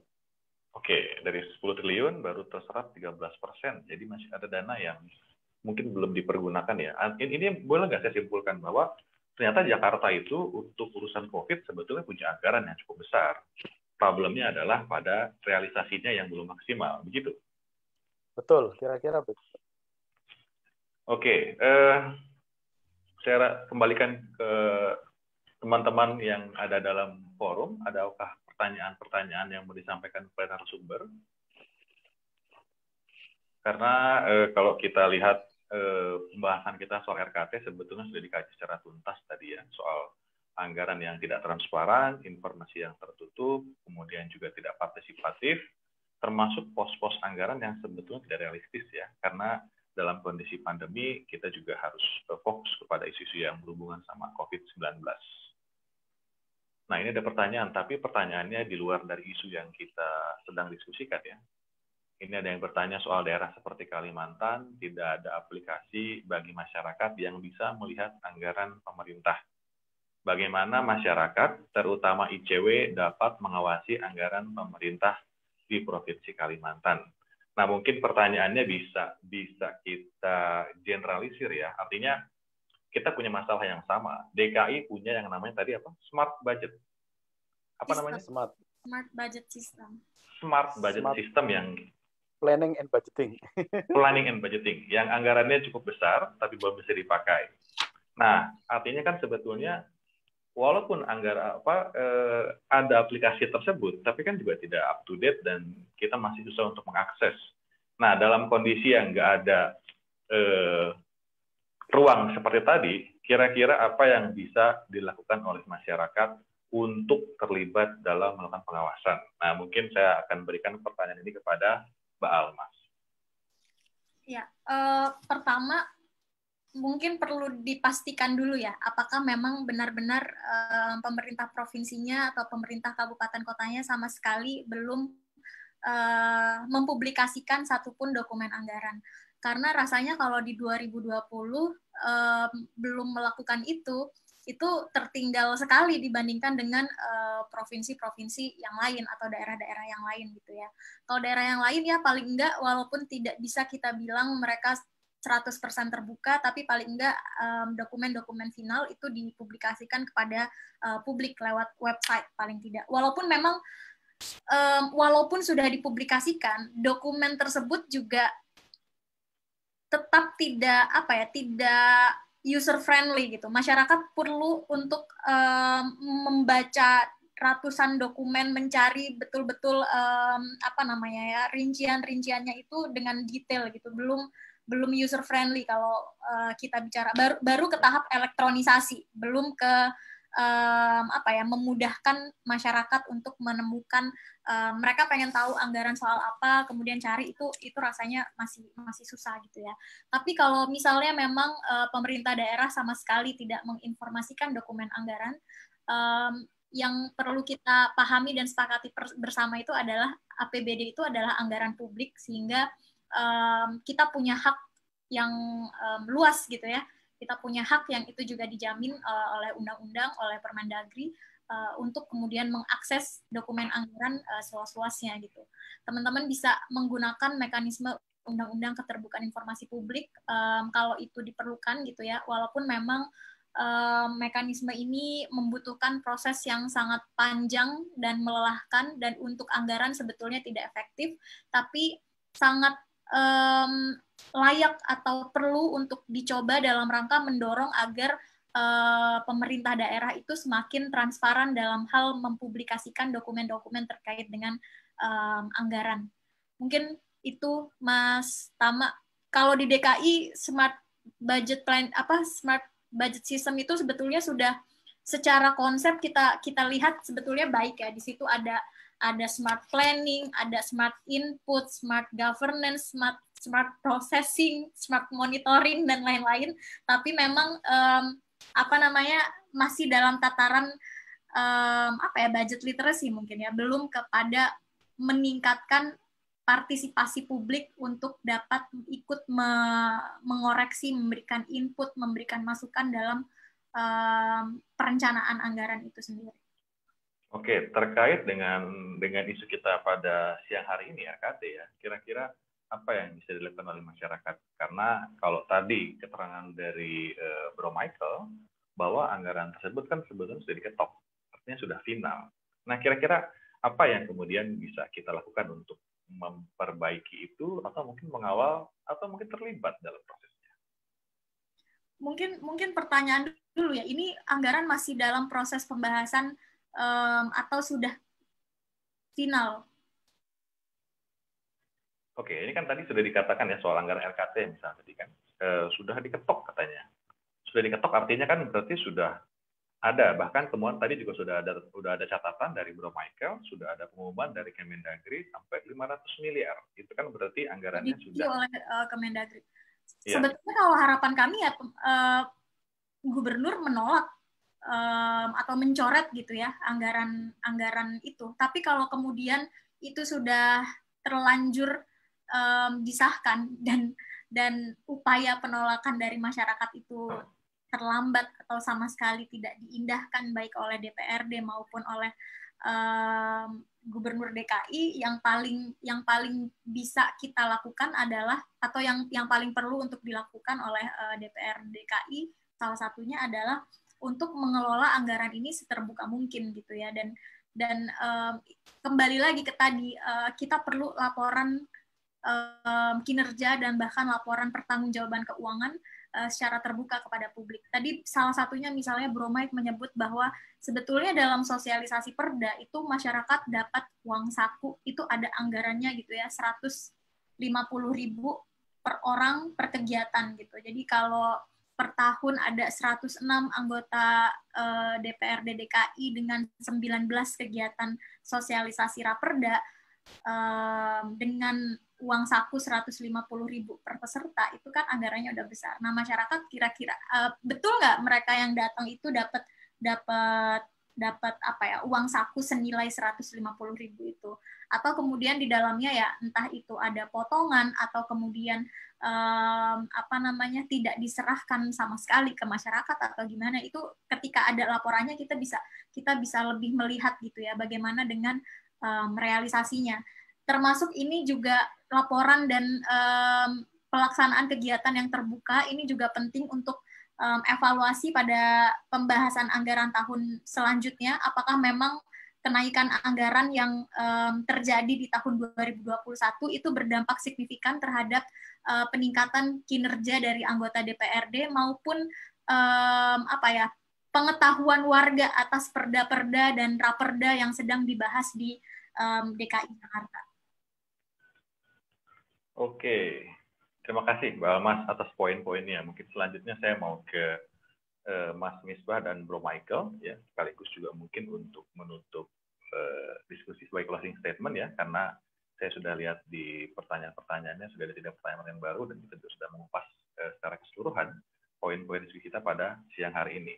Mungkin ke Mas Misbah, kira-kira ke depan, apa yang bisa kita lakukan untuk mengawal prosesnya? Apalagi tadi anggaran sudah diketok. Ya, yang pertama, Pemprov DKI harus segera mempublikasikan APBD yang sudah diketok itu. Dan publikasinya tidak hanya sebatas ringkasan, tetapi memang APBD secara keseluruhan. Terus yang kedua, menurut saya PR terbesar adalah bagaimana mendorong agar dokumen-dokumen perencanaan, misalnya KUAPPS atau RAPBD gitu ya, yang sedang dibahas itu juga dipublikasikan, sehingga masyarakat juga bisa terlibat dengan berbasis data. Karena masyarakat diminta untuk terlibat gitu ya, partisipatif, tetapi tanpa adanya data itu juga menurut saya semu gitu ya. Nah, ini menurut saya peran KID, Komisi Informasi Daerah, ini menjadi penting, Mas Tama. Oke.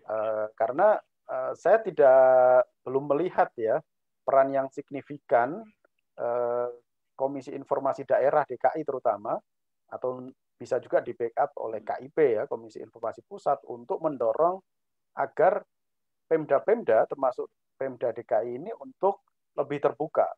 Kalau perlu terbitkanlah peraturan KIP gitu ya terkait dengan dokumen-dokumen yang wajib atau secara reguler untuk dipublikasikan, termasuk dokumen-dokumen perencanaan, karena itu menjadi polemik kan setiap tahun, dan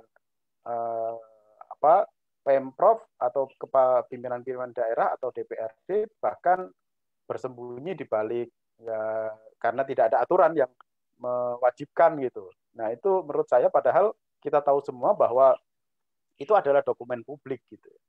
Dokumen yang bisa diakses oleh masyarakat secara luas. Nah, menurut saya ini menjadi hal terpenting ya, menurut saya peran-peran KIP, peran KID untuk betul-betul secara legal gitu ya, menetapkan dokumen-dokumen itu bisa dipublikasikan. Seperti itu kira-kira, Mas Tam. Oke, Mas Misbah, terima kasih. Bro Michael, sebagai poin terakhir pada diskusi kali ini, kira-kira apa yang bisa dilakukan ke depan? Atau apa harapan dari teman-teman PSI yang kemudian dalam beberapa bulan terakhir sangat aktif ya melakukan pemantauan terhadap anggaran di DKI? Oke, thank you Bro Tama. Ya, thank you teman-teman semua. Saya bicara dari sisi perspektif partai politik yang baru. Kami partai baru, pertama kali di DKI Jakarta.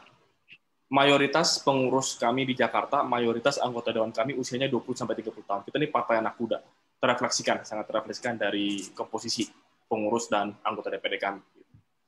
Pada saat kami membuka anggaran MIBON tahun lalu, kemudian RKT tahun ini, kita ini bukan sekedar iseng-iseng, kita baru dapat kekuasaan, baru pertama kali punya akses di DPRD, kemudian kita lihat apa, kita buka, kita tembak, kita omong, nggak seperti itu. Gitu.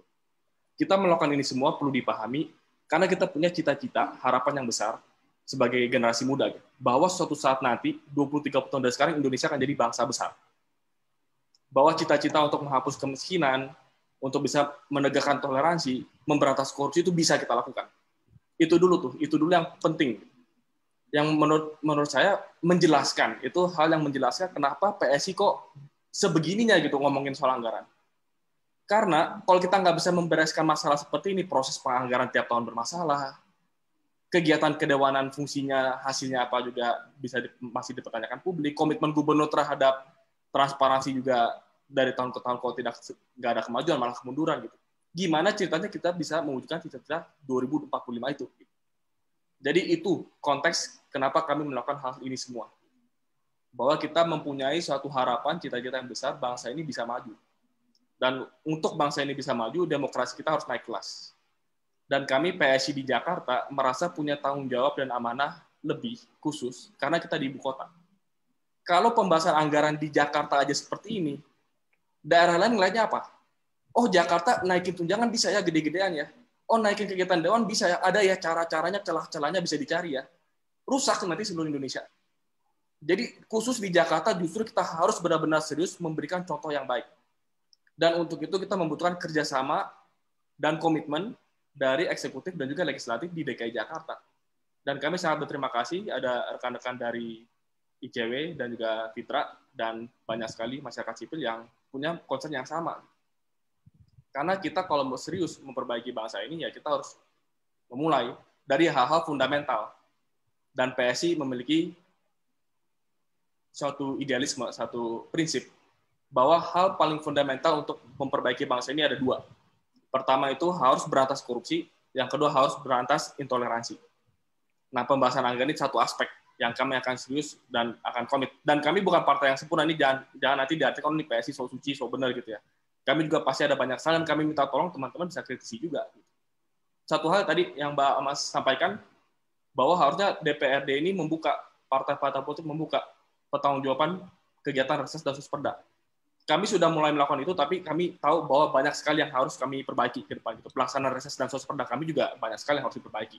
Apakah perlu kunker-kunker diikuti gitu oleh anggota dewan kami? Itu satu self-criticism yang harus kami lakukan juga di internal PSI Jakarta. Tapi ini hal yang sangat baik, dan kami harap bukan cuma PSI yang melakukan, tapi semua partai. Karena ini tugas kita semua gitu, untuk demokrasi kita naik kelas dan bangsa ini bisa maju. Dan kita mulai dari memberantas korupsi dan penganggaran yang transparan dan bertanggung jawab akuntabel. Terima kasih. Oke, terima kasih Bu Michael. Mudah-mudahan ide-ide ini dan sikap yang kemudian dipilih itu konsisten dan dijalankan sampai terus di depannya. Nah, terakhir Mbak Almas, kira-kira apa poin-poin terakhir yang bisa disampaikan pada diskusi kita di siang hari ini menjelang sore? Ya, pertama, polemik kenaikan anggaran RKT DKI dengan segala kesimpang siuran soal datanya, ini kembali menegaskan bahwa tidak pemerintah daerah, khususnya pemerintah Provinsi DKI Jakarta itu perlu membuka secara rutin setiap tahun gitu ya, dokumen-dokumen perencanaan anggaran gitu. Dan ini dimaksudkan selain untuk sebagai wujud transparansi kepada masyarakat, juga membuka akses agar masyarakat juga bisa screening, ada nggak anggaran-anggaran yang janggal yang kemudian perlu dikritisi.